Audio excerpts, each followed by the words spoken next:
दोस्तों नमस्कार।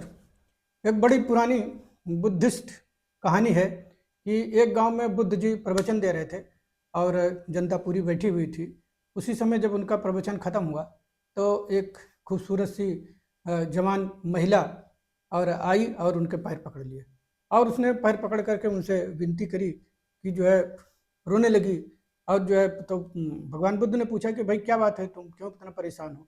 तो उसने कहा कि अ, मेरी शादी हुए 5 साल हो गया और अभी तक मेरे बच्चे नहीं हो रहे हैं। मेरी सास ताना मारती है, मेरी पड़ोस की महिलाएं सब ताना मारती हैं, मेरी ननद ताना मारती है और मेरा पति कहता है कि अगर मैं बाप नहीं बना तो मैं तो जो है पुत्र ऋण से भी उबर नहीं पाऊंगा। तो महाराज, मेरी गृहस्थी उजड़ने वाली है, कृपया कुछ मदद करिए। आप अपना आशीर्वाद दीजिए कि मेरे चाहे पुत्र हो चाहे पुत्री हो, इससे कोई फर्क नहीं पड़ता, लेकिन मैं एक जो बांझ कहलाने की जो एक श्राप है, मैं उससे मुक्त हो जाऊं। परमात्मा ने कहा कि नहीं, अभी तुम नहीं हो सकती। उसने कहा नहीं, क्या कारण है? मैं तो जो है खूबसूरत हूँ, जवान हूँ, मेरा पति भी मुझसे प्यार करता है, फिर ऐसा क्या कारण है कि मैं मां नहीं बन सकती? उन्होंने कहा कि नहीं, अभी तुम्हारे अंदर जो मातृत्व होना चाहिए वो अभी तुम्हारे अंदर जगह नहीं है, इसलिए परमात्मा तुमको अभी बच्चा देने नहीं चाहते हैं।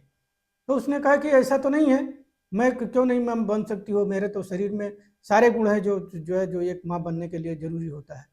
तो उन्होंने कहा नहीं, मैंने अभी देखा कि जब हमारा प्रवचन चल रहा था उस समय जब तुम आ रही थी तो तुम कुछ मुंह से फाँक रही थी और उसी समय जो वहाँ पे कुछ बच्चे थे, जो बच्चे जो है वहाँ खेल रहे थे, तो उसमें से एक बच्चा तुम्हारे पास आया और उसने कहा कि माता जी कुछ हमको दीजिए, मेरे मेरे को भी भूख लगी है।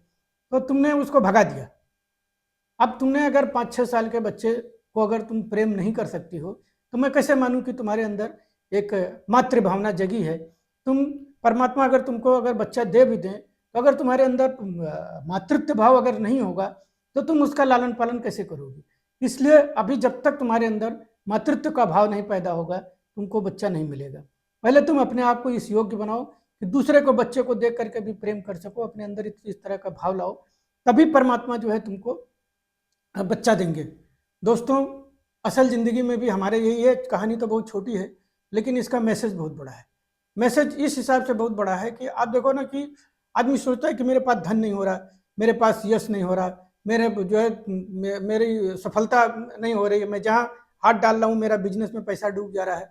तो दोस्तों, जब तक आप दूसरे के भी प्रगति से, यानी कि दूसरे के भी पैसे पे से भी जब तक आपको खुशी नहीं होगी तब तक आपके पास पैसा नहीं होगा। जब तक आप देखेंगे अगर आपके साथ वाले का किसी का प्रमोशन हो गया तो आप जलना शुरू कर देते हैं। आपके पड़ोस का अगर जो है किसी का बड़ा मकान बन गया तो आपके ऊपर पहाड़ टूट जाता है। ये सारी चीजें जब तक आपके अंदर, जब तक अंदर के भाव में, जब तक आप किसी भी चीज, जिसे आपने अगर लॉ ऑफ अट्रैक्शन अगर पढ़ी हो, उस पर तो बहुत सारी किताबें हैं, तो उसमें बताया जाता है कि जब तक, मतलब लॉ ऑफ अट्रैक्शन तभी काम करता है जब कोई चीज देख करके आपको खुशी हो और आपको लगे कि नहीं, ये चीज मुझको भी मिलनी चाहिए और ये मेरे लिए ही बनी है। और आप जब तक उसको अपना नहीं मानेंगे तब तक परमात्मा आपको देना नहीं शुरू करता है। तो इसलिए दोस्तों, इस कहानी का सारांश थोड़ा गहराई तक समझिए और अगर आपको कोई चीज अगर चाहिए तो आप उससे पहले प्रेम करना सीखिए। परमात्मा तभी आपको, आपके ऊपर आशीर्वाद बरसाएगा, तभी आपके ऊपर कृपा बरसेगी परमात्मा की, और आप जो चाहेंगे वो आपको मिलेगा। दोस्तों नमस्कार, मेरा नाम उमेश है और मैं छोटी छोटी कहानियों के माध्यम से छोटा छोटा संदेश प्रसारित करना चाहता हूँ, जिससे समाज में थोड़ा जैसे पैसा तो लोगों के पास बहुत है, लेकिन एक जो व्यवहार है, एक जो आपस में जो कनेक्शन है, जो अहंकार के कारण जो रिश्ते जो टूटे हुए हैं, मैं चाहता हूँ कि मैं छोटी छोटी कहानियों के माध्यम से छोटा छोटा संदेश दे करके कुछ थोड़ा सा अगर बदलाव कर सका तो मैं अपने आप को महान समझूंगा, मैं अपने आप को कृतार्थ समझूंगा।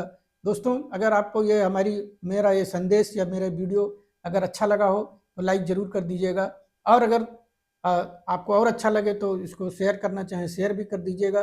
बाकी मेरा निवेदन रहेगा कि अगर आप पहली बार अगर आए हैं तो मेरे इस वीडियो को सब तो लाइक तो करिएगा ही, शेयर करिएगा, सब्सक्राइब जरूर कर लीजिएगा। सब्सक्राइब करने से क्या होता है कि जब आप उसका नोटिफिकेशन का बटन दबाएंगे, और अगर मेरी तो कोशिश है कि हर हफ्ते कम से कम 2 वीडियो डालूं, तो आपको हमेशा उस वीडियो का नोटिफिकेशन मिलेगा और आप तुरंत देख पाएंगे कि अभी नई वीडियो हमारे चैनल सावर माइंड पे कौन सी आई है। दोस्तों एक बार पुनः नमस्कार, धन्यवाद। आपने वीडियो देखा इसके लिए आपको बहुत बहुत धन्यवाद।